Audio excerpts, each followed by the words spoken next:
네, 황보선의 출발새 아침 3부 시작합니다. 방금 2부에서 여의도 중계석 정말 두 분 열띤 토론 이어가다가 저희 편성시간 제한 때문에 좀 어쩔 수 없이 마무리를 했습니다. 두 분 인사도 못 드렸는데 서른 더불어민주당 의원, 홍문표 국민의힘 의원이 함께 토론 벌이셨습니다. 3부 코너는요. 이번에는 사건 그건 이렇습니다. 코너입니다. 전직 서울시장 비서실 직원의 동료 성폭행 혐의에 대한 재판 결과가 어제 나왔죠. 21대 총선 전날인 지난해 4월 14일 동료 직원을 성폭행한 혐의로 이 공무원 1심에서 징역 3년 6개월 선고받고 법정 구속됐습니다. 그런데 이 재판 어제 그 선고 공판 과정에서 피해자가 고 박원순 전 서울시장을 성추행 혐의로 고발한 당사자임이 알려졌고요. 또 이 박 전 시장 성추행 의혹에 대한 법원의 판단이 또 나왔습니다. 그래서 이와 관련해서 박성배 변호사 그리고 백기종 평론가와 함께 이 사항 좀 자세히 알아보겠습니다. 백 평론가님 안녕하십니까? 네, 안녕하십니까? 예, 그리고 박성배 변호사님 안녕하십니까? 네, 안녕하십니까? 예, 먼저 우선 백 평론가님 전 서울시장 비서 성폭행 피해 사건 간략하게 좀 설명 좀 해주십시오. 네. 그러니까 앞에 황보선 진행자께서 말씀하셨지만 2020년 4월 달이죠. 이게 21대 총선 전날인데 저녁에 이제 서울시 비서실 직원이랑 동료 직원들이 회식을 하자라고 해서 회식 장소로 이 피해 여 직원을 부릅니다. 이렇게 돼가지고 이 직원 남자 직원은 지금 40대로 알려져 있는데 박원순 시장의 의전을 담당하는 직원이었어요. 당일 이제 동료 직원들하고 회식을 하면서 이제 술을 먹은 상태였는데 동료 여성 그러니까 피해 여성이죠. 이분이 상당히 술이 많이 취한 상태가 됐습니다. 그랬는데 통상적으로 업무적으로 같이 업무도 논하고 의존도 같이 하고 여러 가지 업무적인 의논을 하는 그런 신뢰 관계에 있었던 사람이 이 여성이 동료 여 직원이 만취한 상태가 된다라고 했을 땐 기가 조치를 하거나 이런 조치를 취해야 됨에도 불구하고 인근에 있는 모텔로 데려갑니다. 그래서 모텔로 데려가서 상당히 심신이 미약한 상태라고 보면 되겠죠. 술 취한 상태니까. 한거불능 상태인 이 여성을 상대로 사실은 중간간으로 이제 중간간 치상으로 기소가 됐는데 결국은 간음을 합니다. 성폭행을 하죠. 이렇게 됐는데 이 피해자가 다음 날 바로 이 정신을 차리고 난 이후에 피해 상황을 알고 수사기관에 고소장을 제출하는 거죠. 그렇게 돼서 재판이 쭉 불구속 상태로 진행이 됐어요. 그래서 지난 14일 날 중간간 치상 혐의가 인정이 된다라고 해가지고 징역 3년 6월 그리고 40시간의 성폭력 프로그램 교육 이수 명령을 판결하고 법정 구속을 한 겁니다. 이런 내용입니다. 박 변호사님. 네. 이번 이제 1심 판결 형량, 이거 대충 예측은 하셨습니까? 이만큼 나올 거라고? 중강간 치상 혐의로 징역 3년 6월 법정 구속이 이루어졌는데 여기서 말하는 치상은 외상 후 스트레스 장애를 일컫습니다. 그런데 통상 중강간 또는 강간 혐의가 유죄로 인정될 경우에는 징역 3년, 거기에 치상이 더해지면 징역 6월이 더해져서 징역 3년 6월은 최근 선고되는 형량의 경향 그대로가 반영된 것으로 보입니다. 인정할 경우에는 형량이 다소 낮아지고 피해자와 합의한 경우에는 집행유예가 선고되기도 하는데 피고인이 공소사실을 부인하고 합의도 이루어지지 않았다면 그럼에도 불구하고 유죄가 인정된다면 초범이라 하더라도 징역 3년 내지는 3년 6월에 법정 구속이 이루어지는 것이 최근의 경향입니다. 특히 이 사건의 경우에는 피고인과 피해자 모두 서울시청의 공무원이라 사건이 언론에 알려졌죠. 이로 인해서 2차 피해가 상당했고 피해자가 업무 복귀 어려움을 겪고 있기 때문에 특별히 형량을 낮출 사유도 보이지 않습니다. 그렇군요. 그럼 법정 구속된 것도 마땅하다. 네, 최근에 성범죄 선고 경향과 부합하는 판결입니다. 알겠습니다. 피의자는요, 피해자의 외상 후 스트레스 장애가 자신이 아니고 박 전 시장 때문이라 주장을 계속 해왔어요. 그래서 이제 이에 대해서 재판부는 피해자가 박 전 시장의 성추행으로 상당한 정신적 고통을 입은 것은 틀림없다. 그건 사실이다. 이렇게 좀 밝혔습니다. 또 피해자가 정신과 치료를 받게 된 근본적인 원인은 이 사건 범행이라고도 판단을 했어요. 자, 이에 대한 재판부 판단에 대해서 두 분 의견 어떻습니까? 먼저 백 평론가님. 제가 먼저 말씀을 드릴게요. 사실 우리가 일반적으로 피해자 외상후 스트레스 장애라고 하는 부분은 의학 용어로 포스트 트라우마틱 스트레스 디조더라고 이제 하죠. 이 PTSD라고 하는 이런 부분은 사람이 충격적인 어떤 사건을 경험하거나 신체적, 정신적인 이런 어떤 정말 기억하기 힘든 이런 일을 당했을 때 발생하는 정신, 신체 증상들로 이루어지는 증후군이라는 이런 거죠. 근데 지금 이 가해자로 밝혀져서 법정 구속된 이 사람은 굉장히 황당한 논리를 폈습니다. 사실 재판 과정에서도 이 가해자 정모 씨는 피해자 신체 일부를 만지는 추행은 인정을 한다. 하지만 성폭행 혐의는 전혀 하지 않았다라고 부인을 했어요. 그래서 피해자가 이제 6개월 이상 외상후 스트레스 장애를 이제 입은 것에 대해서는 내가 한 행위하고는 아무런 인과관계가 없다 이렇게 변소를 했습니다. 하지만 우리가 객관적인 판단을 해봐야 되죠. 같은 동료 직원으로 상당 기간 동안 신뢰관계였던 이런 신뢰관계가 형성이 된 사람이 술 먹은 상태의 동료를 안전하게 보호하거나 기가조치를 못할 망정 이 숙박업소로 데려가서 심신미약 상태를 이용해가지고 본인의 어떤 야욕, 성욕 이런 거를 통해서 성폭행을 했다는 잘못했다는 이런 인지 개념이나 인식이 전혀 없다는 얘기죠. 그러니까 결국은 허구적 변명만 늘어놓는 것인데 더군다나 비판받아 마땅한 건 본인이 모셨던 박원순 전 시장의 의전을 담당했던 그 비서 역할을 했던 사람이 이분이 이제 극단적인 선택을 하고 사망한 이후에 이 박원순 시장으로 인해서 일어난 이 외상후 스트레스 장애지 내가 한 행위에 대해서 일어난 사실은 없다. 이렇게 지금 얘기를 하고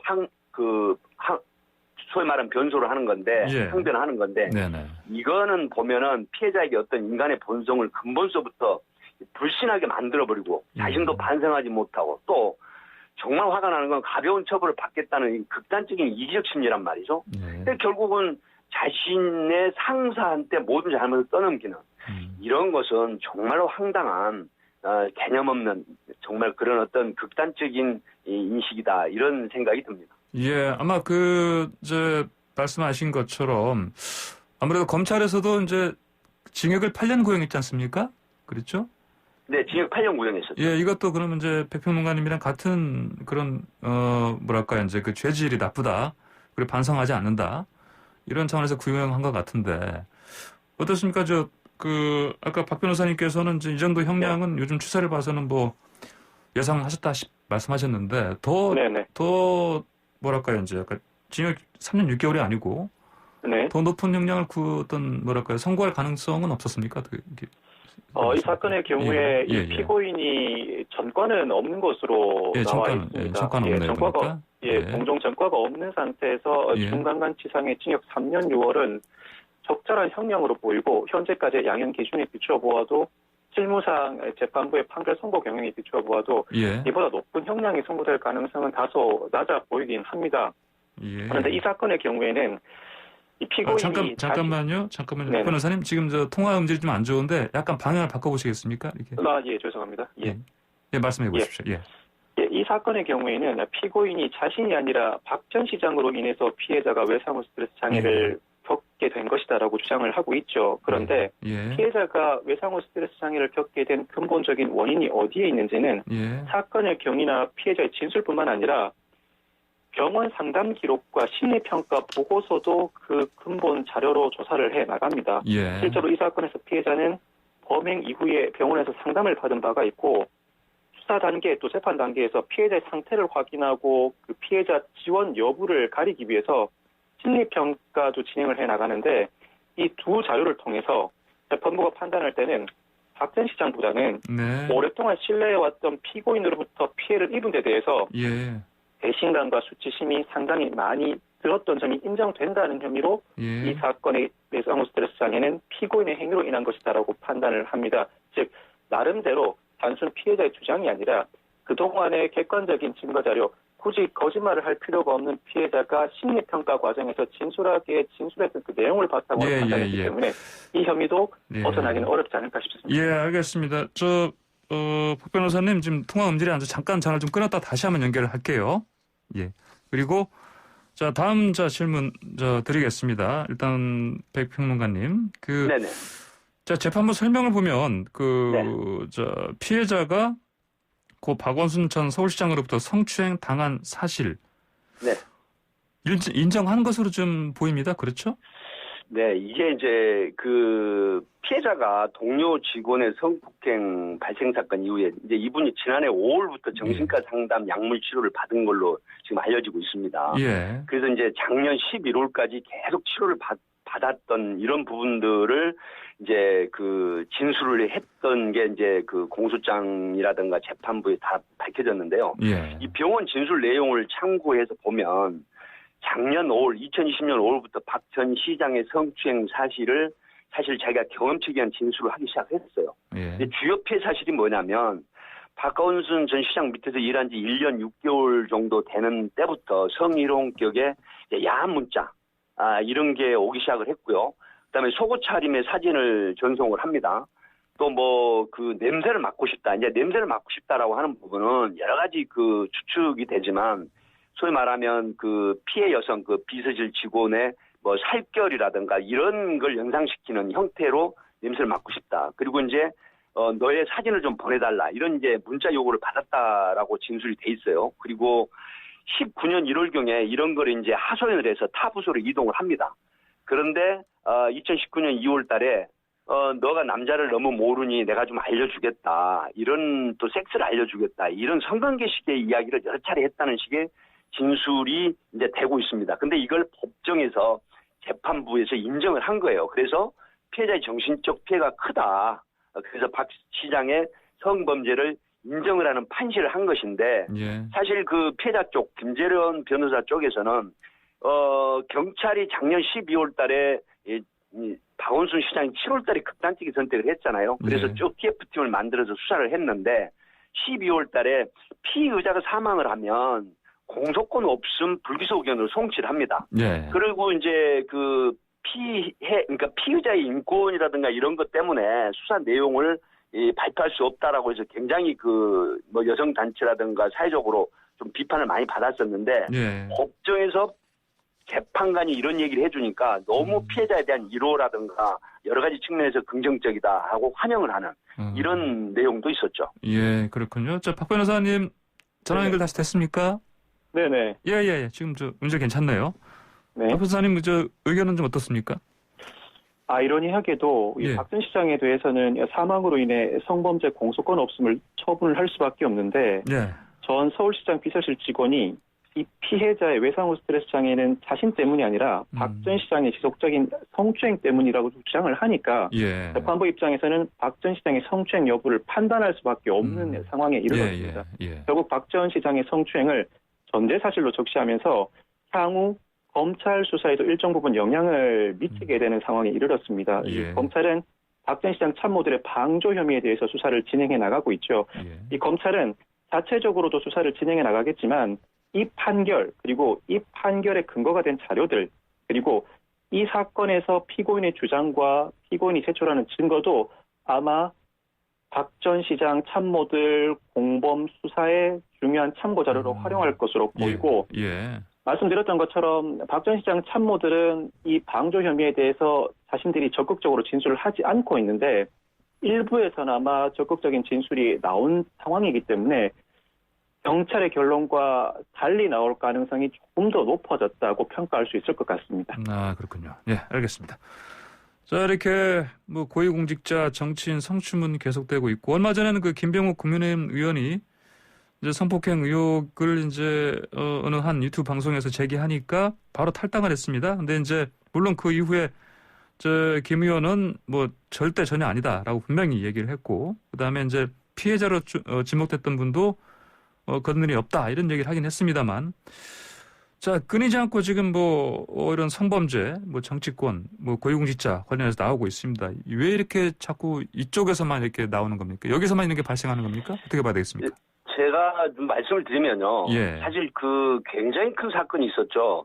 그 안희정 충남지사가 그 이제 김모 씨하고의 그 비서였죠. 수행비서.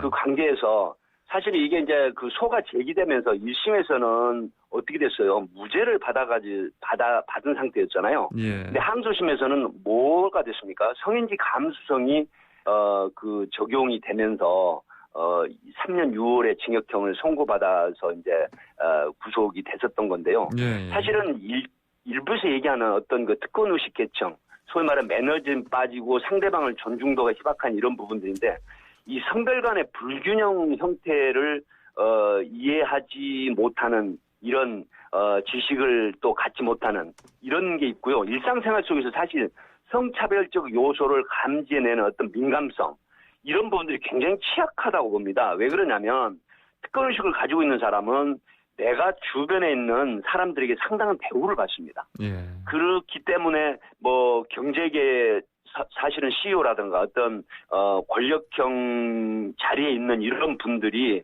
이 성인지 감수성이 굉장히 취약하다고 보는 거거든요. 예. 결국은 그 성역에 대한 범죄가 일어나는 반론은 뭐냐. 인식의 허구성이거든요. 나는 이렇게 해도 된다라는 이런 생각. 그다음에 여성이라든가 소위 그 약자로 보이는 상대방에 대한 존중도가 굉장히 미약하고 희박하다. 이런 의식이 결국은 행동으로 이어져가지고 이런 성범죄를 하게 되는데 사실 저는 딱 잘라서 말씀드리면 제발 좀 그런 위치에 있는 분들이 성인지 감수성에 대한 그런 인식을 좀 강하게 가졌으면 하는 그런 바람이 있습니다. 예, 박 변호사님도 의견 좀 주십시오. 왜 이런 일이 자꾸 이쪽에서 벌어지는지. 예. 고위공직자는 상대방을 통제할 수 있다는 그릇된 인식을 가지고 있는 경우가 많은 것 같습니다. 그렇지만 우리나라에서 미투 운동이 확산된 이후에 성범죄 신고에 대한 심리적 부담이 상대적으로 낮아졌습니다. 예전과 달리 신고가 활발하게 이루어지는 경향이 이어지고 있다는 것이죠. 거기다가 성인지 감수성, 전형적인 피해자의 태도란 없다. 생계를 이어나가기 위해서는 성범죄 피해를 당한 이후에도 그 이전과 다름없는 말과 행동을 할 수밖에 없다는 이 성인지 감수성이 대법원 판결로 확립이 됩니다. 그런데 이러한 성인지 감수성 대법원 판결이 확립됨에도 불구하고 피해자가 이전과 다를 바 없는 말과 행동을 하네? 결국 나의 행동에는 문제가 없네? 이런 인식에서 그릇된 행동을 반복하는 경향도 보입니다. 예. 결국은 우리 사회 다수 구성원의 인식 변화와 이를 반영한 대법원 판결이 확립됐음에도 불구하고 고위공직자의 인식은 이 변화된 사회 환경과 인식을 따라가지 못하는 데서 반복된 성범죄로 이어지는 것 아닌가 싶은 생각이 듭니다. 네, 알겠습니다. 자, 다음 이슈 좀 같이 한번 알아보겠습니다. 검찰이 16개월 된 정인이를 학대 숨지게 한 혐의로 기소된 양모에 대해서 살인 혐의를 적용하는 공소장 변경 신청했습니다. 그렇죠? 네. 네. 배평론가님, 이제 간략하게 좀 어떤 내용인지 좀 설명 좀 해주십시오. 예, 사실 가슴이 아픕니다. 이 사건을 얘기를 하면 다른 매체에서도 이야기를 하면서 참 먹먹한데요. 이 정인이 사건 살인죄로 공소장 변경을 이제 검찰이 신청을 합니다. 그러니까 재판부가 허락을 했는데요. 사실 학대로 인해서 사망한 16개월 정인이가 가해를 한 양모에 대한 첫 재판이 지난 13일 날 오전 10시 30분 서울 남부지방법원에서 열렸습니다. 그런데 검사가 기소 당시 검찰은 아동학대 치사죄를 적용해서 기소를 했습니다. 그런데 검찰이 양모인 장모 씨, 그러니까 기소 이후에 여러 가지 그 법의학 전문가라든가 뭐 소위 말하면 심리 생리 검사나 행동 분석 등에 대한 통합 심리 분석 결과 보고 이런 걸 이제 참조를 했다라고 이런 결과를 보면 아동 학도 치사죄보다는 살인죄로 이 기소를 해서 재판을 받게 하는 게 타당하다. 그리고 그 양모인 장모 씨 이분이 35세 된 사람인데요. 살인의 고의성이 입증됐다라고 해가지고 살인 혐의를 추가를 하겠다라고 하니까 재판부에서 이걸 받아들인 겁니다.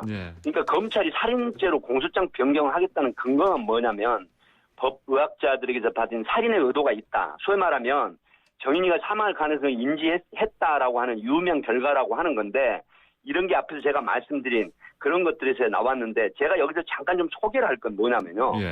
사실은 그 사망 당일날 구체적 학대 행동 내용이 저는 이걸 보고 정말 너무 분개를 했는데 정인이가 밥을 먹지 않습니다. 그러니까 화가 난 양모, 35세 된 양모가 그 입양한 엄마죠. 정인이의 양팔을 잡아 흔들다가 이게 탈골이 됩니다. 그러니까 아이를 넘어뜨리고 16개월짜리 아이 배를 발길로 여러 차례 짓밟아 버리고 그다음에 상당한 기간 3개월, 4개월, 수개월 동안 학대 행위로 인해서 이제 약해질 대로 약해진 정인이가 그런 학대를 하면 사망할 걸 충분히 인식을 했다는 거예요. 그럼에도 불구하고 이런 가학적이고 잔혹한 행동을 했다라고 해서 미필적 고의한 살인죄가 인정이 된다라고 해서 살인죄를 적용한 것입니다. 예, 그렇군요. 자, 황무선의 출발새 아침 지금 진행하는 코너는요. 그건 이렇습니다.입니다. 백기정 평론가와 박승배 변호사와 함께 토론하고 있습니다. 방송 들으시면서 의견 주신 분들은 샵 0945번 50원 유료 문자로 주시기 바랍니다. 유튜브로도 저희 보이는 라디오 함께 할 수 있습니다. 자, 그러면 박 변호사님. 네네. 이런 이제 조사 과정이나 아니면 재판 과정에서 다른 혐의를 적용한 사례 종종 있었습니까? 이게 이번에 보니까 또 뭐 주의적 공소사실 이런 또 용어가 나왔는데 이것도 설명 좀 부탁드리고요. 이 사건에서 검찰은 살인죄를 주의적 공소사실로 아동학대 치사를 예비적 공소사실로 적용을 해달라고 요청을 했습니다. 취지는 살인죄를 먼저 인정해 주시고 혹여나 살인죄가 인정되지 않으면 아동학대 치사라도 인정해 달라는 취지입니다. 아동학대는 예비적 공소고요. 그렇죠. 아동학대 치사는 살인죄가 인정되지 않을 때 인정해 달라는 취지로 공소장 변경을 한 겁니다. 종종 재판 진행 중에 검사가 공소장 변경을 하는 경우는 덜어 있습니다. 그런데 이 경우에는 재판을 본격적으로 진행해보고 기존 공소사실 입증이 어려울 수 있겠다는 판단을 했거나 재판부도 심리 과정에서 기존 공소사실이 인정되기 어려우니 검찰에게 공소장 변경을 해보라고 권고하는 경우에 이루어집니다. 그런데 이 사건의 경우에는 재판이 본격적으로 진행되기도 전에 재판에 서두라고 할 수 있는 검사가 공소사실을 진술하는 그 당시에 공소사실을 바로 변경해버립니다. 사실 이례적인 행위예요.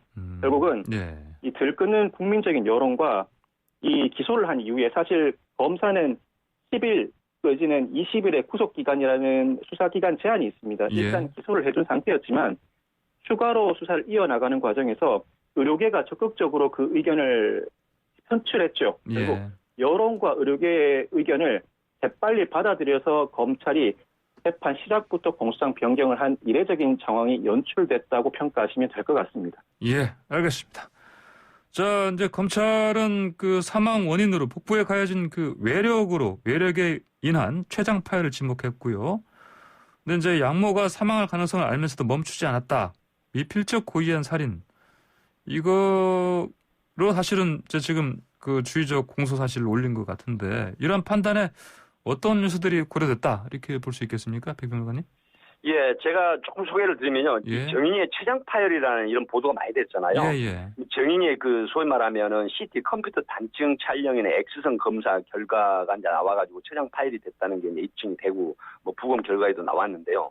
사실 제가 소개를 좀 드리고 싶은 건 이대 목동병원 응급학과 그 임상조 교수가 언론에다가 그 제기한 말입니다. 작년 10월 13일 날 정인이가 이제 이대 목동병원 응급학과로 실려왔을 때 그 마지막 모습에 대한 언급이 있었는데요. 교통사고를 당하거나 높은 곳에서 추락하지 않는 이상 이 정인이가 일상생활을 하다가 복부 깊은 곳에 있는 췌장이 절단되는 일은 생길 수 없다. 사실 생후 492일이고요. 입양된 지 254일째인데 이 아이가 구급차가 아닌 택시 타고 실려왔을 때 딱 보니까 배가 너무 불러 올라왔고 창백해서 원래 선천적 질환이 있는 줄 알았답니다. 근데 내용은 안에 이제 들어가서 진단을 하고 치료 과정에 그 심폐소생술을 뭐 3번씩 해서 심정지가 결국 돼서 사망을 했는데요. 이 장이 터져가지고 복부에서 피와 염증이 가득 차서 부어오르는 걸 알고 경악을 했다. 너무 천사처럼 이쁜 아이가 온몸을 맞아서 온통 피멍으로 뒤덮여 있었다. 그리고요. 갈비뼈 16개월짜리 아이입니다. 이게 부러진 것도 여러 군데 있었다. 그래서 이제 최종적으로 정인이의 사인은 외력에 의한 복부 손상으로 인한 사망이다. 이런 결론을 내렸거든요. 이런 부분이 이제 언론에 제기가 됐었는데 저는 이 기사를 보고 이 그 언급을 하는 걸 보고요. 정말 현직에 있는 응급의학과 의사가 이런 얘기를 했을 때 얼마나 그 아이가 그런 말도 제대로 하지 못한 아이가 그런 학대 행위를 당했을 때 그 고통이나 슬픔이나 아픔이 어땠을까. 정말 꼬추로도 때리지 말라는 이 16개월짜리 여아를 이런 식으로 사망하도록 이렇게 했다는 거는 학대행위를 했다는 거는 정말 악마가 아닌 다음에 과연 이런 일이 있을 수 있을까 하는 그런 부분에 있어서 소개를 드리는 겁니다. 박 변호사님, 이제 아까 말씀드린 이제 검찰이 이 공소장에 그 기재한 주된 범죄 사실, 그러니까 주의적 공소 사실, 그러니까 살인죄가 적용이 되면 양형이 어떤 차이가 있습니까? 살인죄와 아동학대치사죄는 법정형에는 큰 차이가 없습니다. 살인죄가 사형 무기 또는 5년 이상의 징역이고 아동학대치사죄가 무기 또는 5년 이상의 징역입니다. 사형만 제외하면 법정형에서는 동일하죠. 그렇지만 양형 기준상으로는 큰 차이가 있습니다. 살인죄의 양형 기준은 10년에서 16년, 여기에 특별 가중 요소가 추가되면 징역 15년 이상 무기징역 선고도 가능합니다. 통상 초범이라고 하더라도 살인죄가 인정되면 15년 전후의 형량이 선고가 됩니다. 그렇지만 아동학대치사죄는 기본 형량이 징역 4년에서 7년, 여기에 비난할 만한 범행 동기나 학대의 정도가 중한 경우 등 특별 가중 요소가 더해진다고 하더라도 징역 6년에서 10년 정도가 권고됩니다. 물론 이보다 더 높은 형이 선고될 수는 있겠지만 대체로 법원은 양형 기준을 준수하기 때문에 아동학대치사죄가 적용되는 경우보다는 살인죄가 적용될 경우에 형량이 훨씬 높아집니다. 피고인 입장에서는 적극적으로 다툴 수밖에 없는 상황입니다. 예, 그렇군요. 자, 이제 검찰이 그 양모의 주된 혐의를 이제 살인죄로 이제 변경한 데는 법의 학자들 그 부검, 재감정 소견도 그 주요 근거가 되지 않았습니까? 이게 어떤 내용입니까? 백 평론가님? 예. 그 부검 결과라는 게 뭐냐면은 아이의 그 췌장뿐만 아니라 소장, 대장이 뭐 절단되는 형태 이제 이런 건데 사실 교통사고로 인한 추돌이 났을 때 강력한 그 속도 굉장히 그 과속으로 인한 속도가 났을 때 이제 일어나는 형태의 그 신체 상해 이런 부분들이 아주 그 디테일하게 그렇게 이제 부검 결과서에 나왔기 때문에 이런 정도라고 하면 상대적으로 이 그 지금 피의자 쪽에서 어떻게 피고인 쪽에서 주장을 했느냐면요.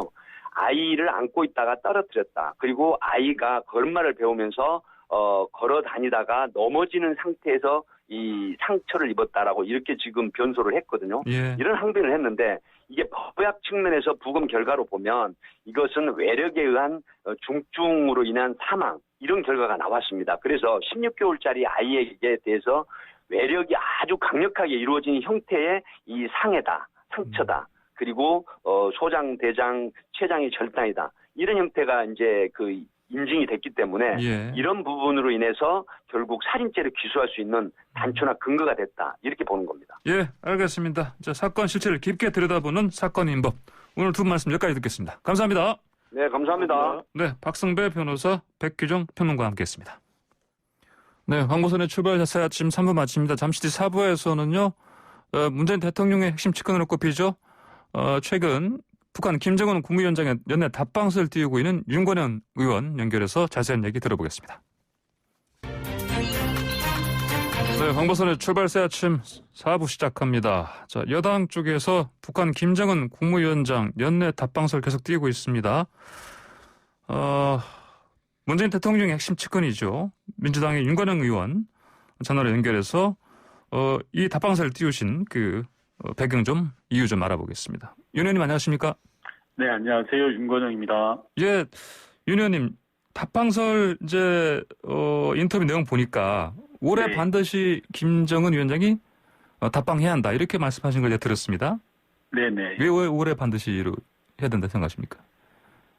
제가 말씀드린 내용은 한반도 평화를 위해 연내 답방이 필요하다는 겁니다. 우선 2000년 6월에 김대중 대통령과 김정일 위원장이 정상회담 이후로 남북 정상 간의 만남은 평화를 앞당기는 길이었습니다. 그리고 김정은 위원장의 답방 내용은 이미 합의한 내용, 즉 약속을 지키는 차원에서 평화를 제대로 정착시키기 위해서도 필요하다는 말씀을 드린 거고요. 다만 일각에서 나오는 뭐 여름이라든지 구체적 시기가 이야기되고 있던데요. 이런 구체적 시기를 예측하는 것은 지금 상황에서는 어렵고 그 자체도 크게 의미는 약한 것 같습니다. 왜냐하면 우선 바이든 행정부의 대북 정책 방향이 어떻게 되는가라는 부분이 대단히 중요하고요. 북미 관계가 완전히 따로 갈 수는 없기 때문이고 그리고 무엇보다 당장 코로나19라는 변수가 있기 때문에 지금 전 세계가 코로나19로 국경을 봉쇄하고 있는 그런 상황 아니겠습니까? 그래서 구체적 시기를 예측하는 것은 어렵고 의미가 없다. 이렇게 말씀드리고 싶습니다. 아, 그렇군요. 그 문재인 대통령이 그 지난 11일 그 신년사에서 언제든 어디서든 만나고 비대면의 네. 방식으로 대화할 수 있다. 이렇게 네. 얘기를 했습니다. 그러면 뭐 일각에서 보니까 벌써 비대면, 뭐 화상 정상회의 이런 얘기 나오던데 이게 현실성은 어떻게 봐야 됩니까? 우선 대통령께서 신년사에서 비대면을 언급하신 것은 상황적으로 코로나19와 관련이 있습니다. 예. 우리도 그렇지만 북한도 방역 이슈에 대단히 민감합니다.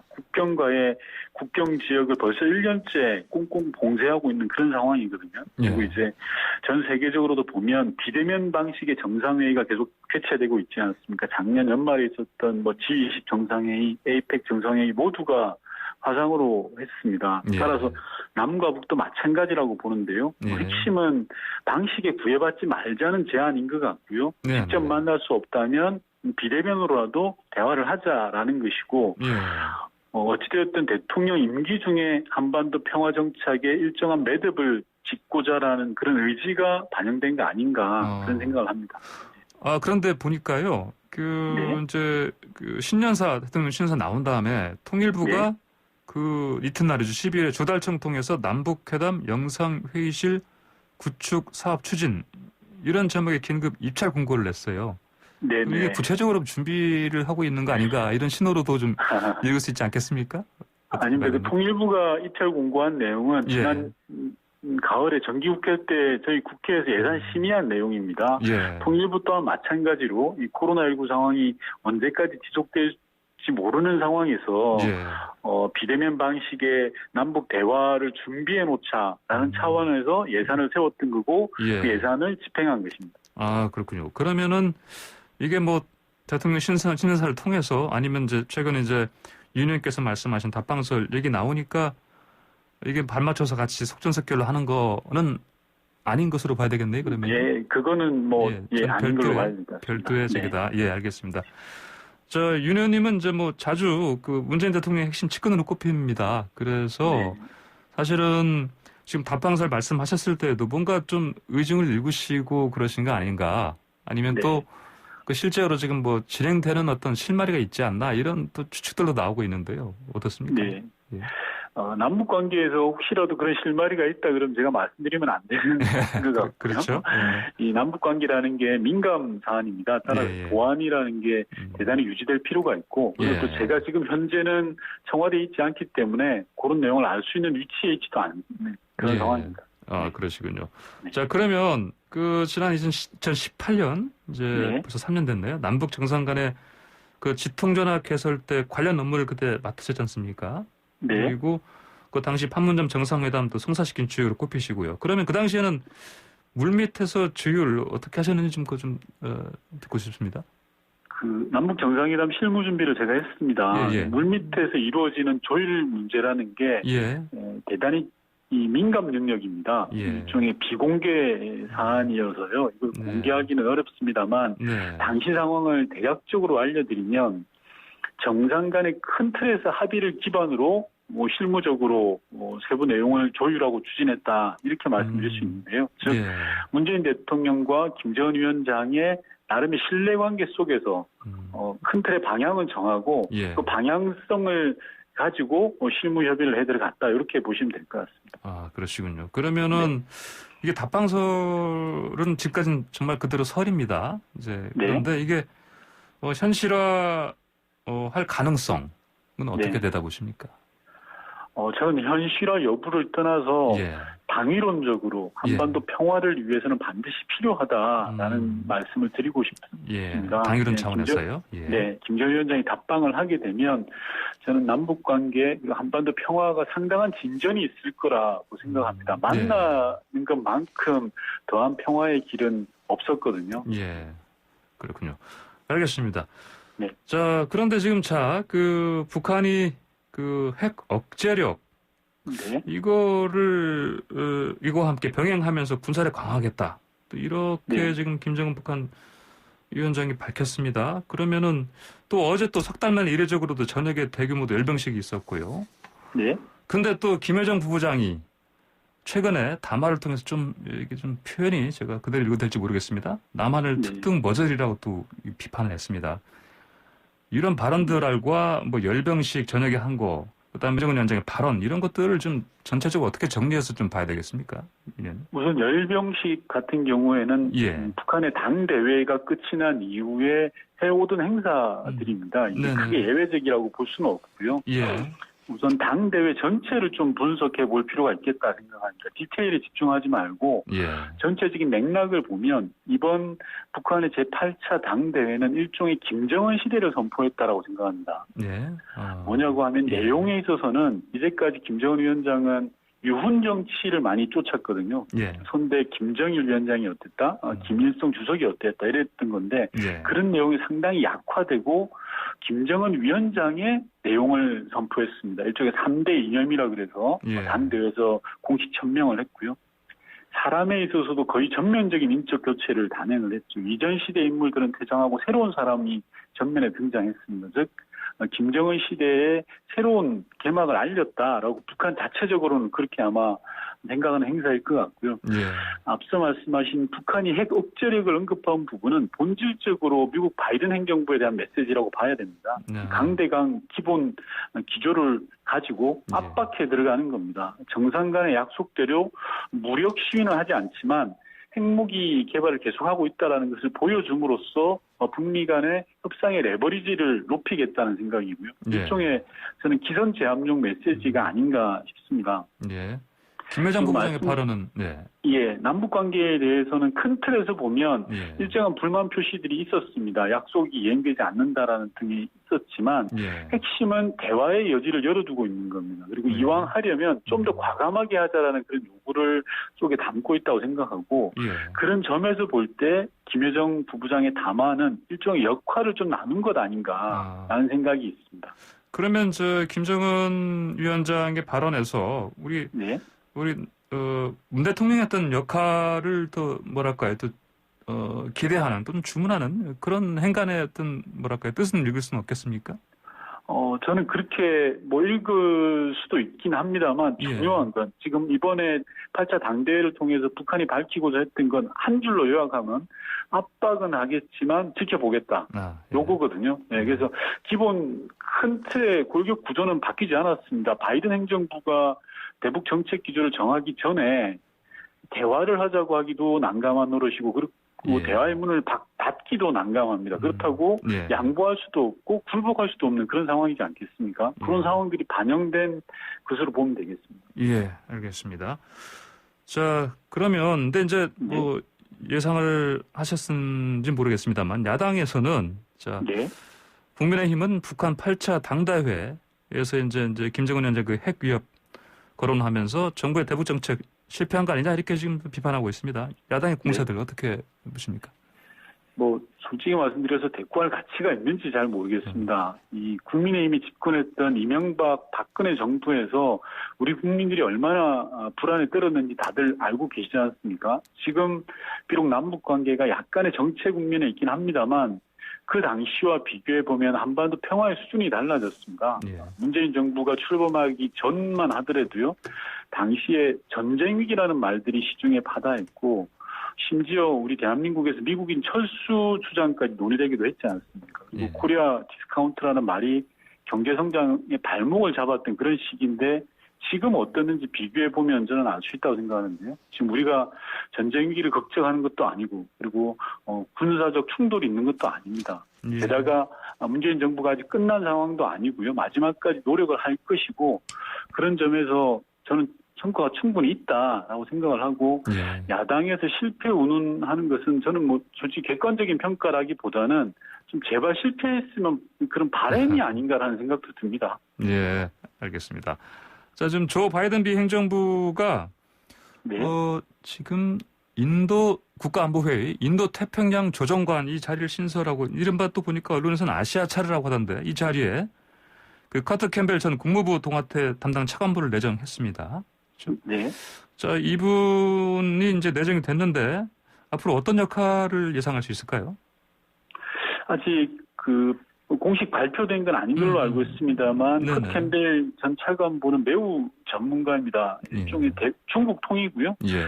김정은 위원장 사망 당시에도 한반도 정책 실무 담당자였습니다. 저도 지난달에 민주당 대표단으로 미국에 갔을 때 커트 캠벨 차관보를 만났습니다. 예. 저는 좀 대단히 인상적이었는데 예를 들면 인도적 대북 지원이 현재 한반도 문제를 해결하는 데 유효한 수단이 될 수도 있다라는 말을 커트 캠벨 전 차관보가 저희한테 먼저 이야기를 했거든요. 예. 그리고 제가 좀 주목하는 부분은 과거에 육자회담이 교착 상태일 때도 이 커트 캠벨 차관보는 남북관계 진전이 중요하다라는 생각을 피력을 했을 정도로 우리 한반도 상황에 대해서 이해도가 높은 사람입니다. 그리고 대화를 통해서 문제 해결을 하자라는 생각을 갖고 계신 분이라 저는 뭐 좀 기대를 품어봄직하지 않나 이런 생각을 하고 있습니다. 예, 알겠습니다. 자, 주제 좀 바꿔서 이것도 여쭤볼게요. 원전 3중 수소 검출 문제 이거 두고 이제 뭐 여당에서는 대책 세워야 된다. 뭐 감사도 제대로 안 됐었다. 이게 지금 비판하고 있는데 야당은 뭐 이거 미미하다. 여론몰이다. 또 이렇게 또 반박하고 있습니다. 어떻게 봐야 되겠습니까, 이 상황은? 제가 이 분야의 과학자가 아니라서 전문적 인용을 언급하는 것은 좀 조심스럽습니다만 원론적 입장에서 말씀드리면 국민 안전과 관련해서는 좀 대응이 지나쳐도 되지 않을까라는 그런 생각이 있습니다. 일각에서는 누출된 양이 적어서 괜찮다라고 하시는데요. 원전에서 안전한 누출이라는 말은 성립 불가능합니다. 그리고 원인과 인과관계 등 뭐 규명돼야 될 필요가 앞으로 있겠습니다만 분명한 건 인근 지하수에서 검출되었다는 그 사실 자체거든요. 그런데 국민의힘의 모습은 좀 솔직히 황당합니다. 제가 보면 이게 뭐 별 문제도 아니다. 정치적 주장이다. 제가 만일 야당이라면 정부는 뭘 했냐고 질타를 하는 게 상식인데 그런 상식적인 일도 지금 하지 않거든요.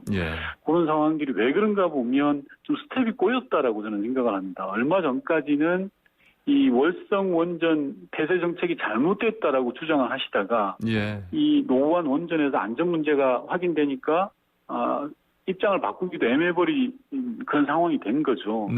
그래서 저 좀 부탁을 드리면 지금이라도 국민 안전 문제와 관련해서는 여야가 힘을 합쳐서 자, 우리가 해야 될 게 뭐냐? 해법을 찾는 데 좀 집중을 했으면 좋겠다라는 말씀을 드리고 싶습니다. 예, 알겠습니다. 자, 다음으로 코로나19 관련해서요. 이재명 경기지사가 그 경기도의 재난지원금 보편 지급 추진, 이게 또 방역의 혼선을 초래할 수 있다. 이런 이제 당내 비판이 좀 나오고 있는 것 같아요. 보니까. 그랬더니 이 지사가 이제 뭐 국민을 철주를 보냐, 또 이렇게 반박했습니다. 개인적으로는 이 논란 어떻게 지금 지켜보고 계십니까? 우선 지금 전국적으로 3차 재난지원금이 지급 중이지 않습니까? 물론 뭐 여러 가지 부족함이 있을 수 있습니다만 일단 지금 해야 될 일은 3차 재난지원금이 신속하게 지급되도록 노력하는 게 우선일 것 같습니다. 전국민 재난지원금이 필요하냐 또는 언제 할 거냐라는 부분은 지금 논의할 이슈는 아니라고 보고요. 이낙연 대표가 말씀하셨듯이 코로나19가 장기화되면서 경제적 어려움이 더욱더 심화되고 있고 이런 상황에서 경제 회복을 위해서 무엇을 할 것인가라는 부분 고민이 필요하고요. 이재명 지사께서 이야기한 더 큰 위기 발언도 같은 고민일 것으로 보여집니다. 어찌됐건 정부 여당 입장에서는 방역과 경제 그리고 공정성의 문제 이 모든 부분들을 풀어가야 될 숙제이기 때문에 좀 차분하게 검토해야 될 부분이 아닌가 싶습니다. 알겠습니다. 윤 의원님 지금 사실 외통위 소속이신데 전화 연결된 김에 지금 제 질문은 다 많이 드렸는데 그 청취자 한 분이 좀 간절한 문자를 보내셨어요. 근데 보니까 뭐 외통위 관련은 아닌데 한번 들어보시고 한번 의정 활동하시는데 참고하시면 좋겠습니다. 오늘 말씀 여기까지 듣겠습니다. 감사합니다. 네, 고맙습니다. 저 방금 윤 의원께 그 청취자 9676님께서 이런 메시지 보내셨습니다. 앵커님 주제에 상관없더라도 꼭 얘기해 주세요. 저는 조그만 청소 개인 사업을 하고 있는데 상대 거래처 재정이 안 좋아서 미수금만 1,000만 원 정도 됩니다. 국세청 자료상 버팀목 자금 대상이 아니라고 하는데 세금도 내기 어려운 상황인데 너무 힘듭니다. 지원금 조금이라도 주는 게 맞는 것 같습니다. 이런 메시지 주셨습니다. 매일 아침 스포츠의 매력을 짧고 굵게 전해주는 코너. 스포츠가 얼마나 좋은지 YTN 스포츠부 조은주 기자 전화로 연결되어 있습니다. 조 기자 안녕하십니까? 안녕하세요. 지금 프로야구 동계훈련 준비가 한창인데 불법 도박 사건이 불거져서 좀 흉흉합니다. 불법 도박 사건이요? 퓨처스리그에서 뛰는 두산 2군 유망주 2명이 스포츠토토 또 사행성 도박을 한 혐의를 받고 있는데요. 퇴출 절차를 밟을 것으로 보입니다. 아이고, 이 프로스포츠 이게 불법 도박 이거 잊을만 하면 자꾸 터지는 것 같아요? 어떻게 알려졌습니까 이게? 네, 최근에 두산 구단 사무실에 전화가 걸려왔대요. 너희 팀 투수 정현욱하고 연락이 안 되는데 내가 받을 돈이 좀 있다. 그러니까 구단이 급히 정현욱 선수와 면담을 해서 스포츠 토토를 했다는 사실을 확인을 하게 된 거죠. 현역 선수의 스포츠 토토는 무조건 불법입니다. 국민체육진흥법 제30조에 정확히 명시가 되어 있어요. 그래서 두산 구단은 발빠르게 KBO 클린 베이스볼 센터에 보고를 했고요. 이후 구단 선수들 전수조사도 했습니다. 그 과정에서 99년생 동갑내기 포수 권기영 선수가 도박 사이트에 접속했다는 사실도 알게 됐고요. 그래서 이 역시 KBO에 보고를 했습니다. 그 권기영 선수는 스포츠 도박은 아니고 사행성 사이트라고 하더라고요. 근데 도박 자체도 KBO 야구 규약의 품위 손상 행위, 그래서 징계 사유라고 명시가 되어 있습니다. 두산은 KBO에 두 선수를 자격 정지 선수로 지정해달라 이렇게 요청을 했고 KBO도 바로 받아들였습니다. 자, 이렇게 되면 이거 퇴출되는 게 수순으로 봐야 되겠죠?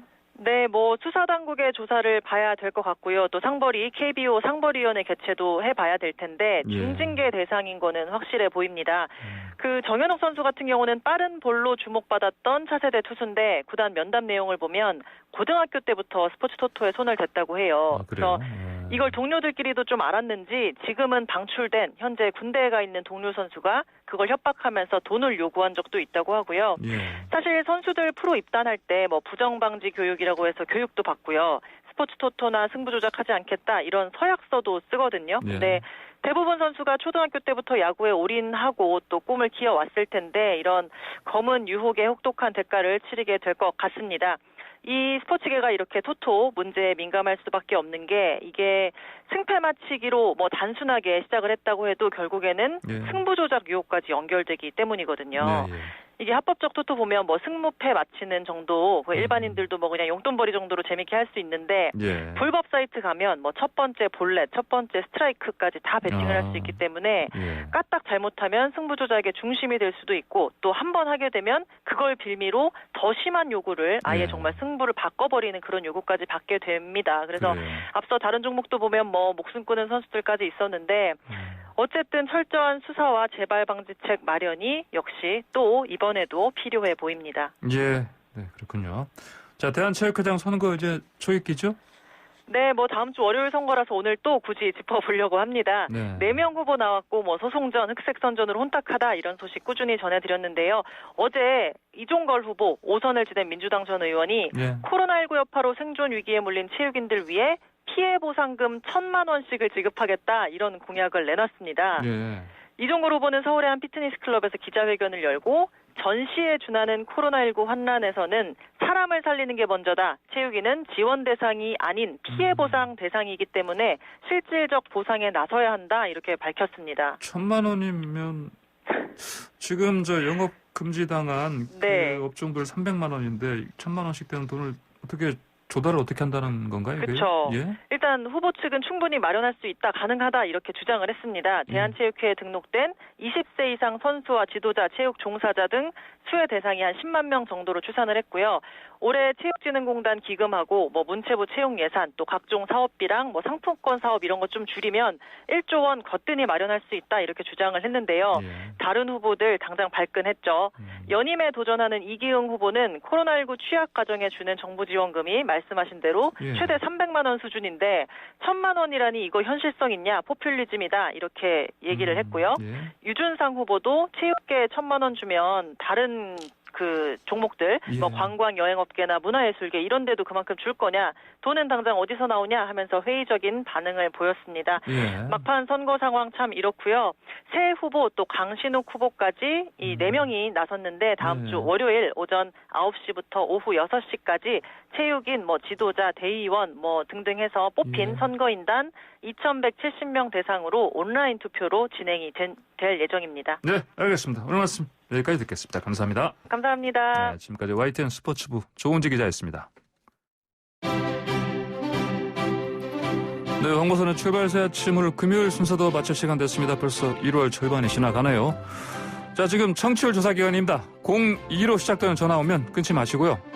YTN 라디오 황보선의 출발 새 아침 듣고 계신다 이렇게 답해 주시면 감사드리겠습니다. 저는 다음 주 월요일 다시 찾아뵙겠습니다. 지금까지 황보선이었습니다. 감사합니다.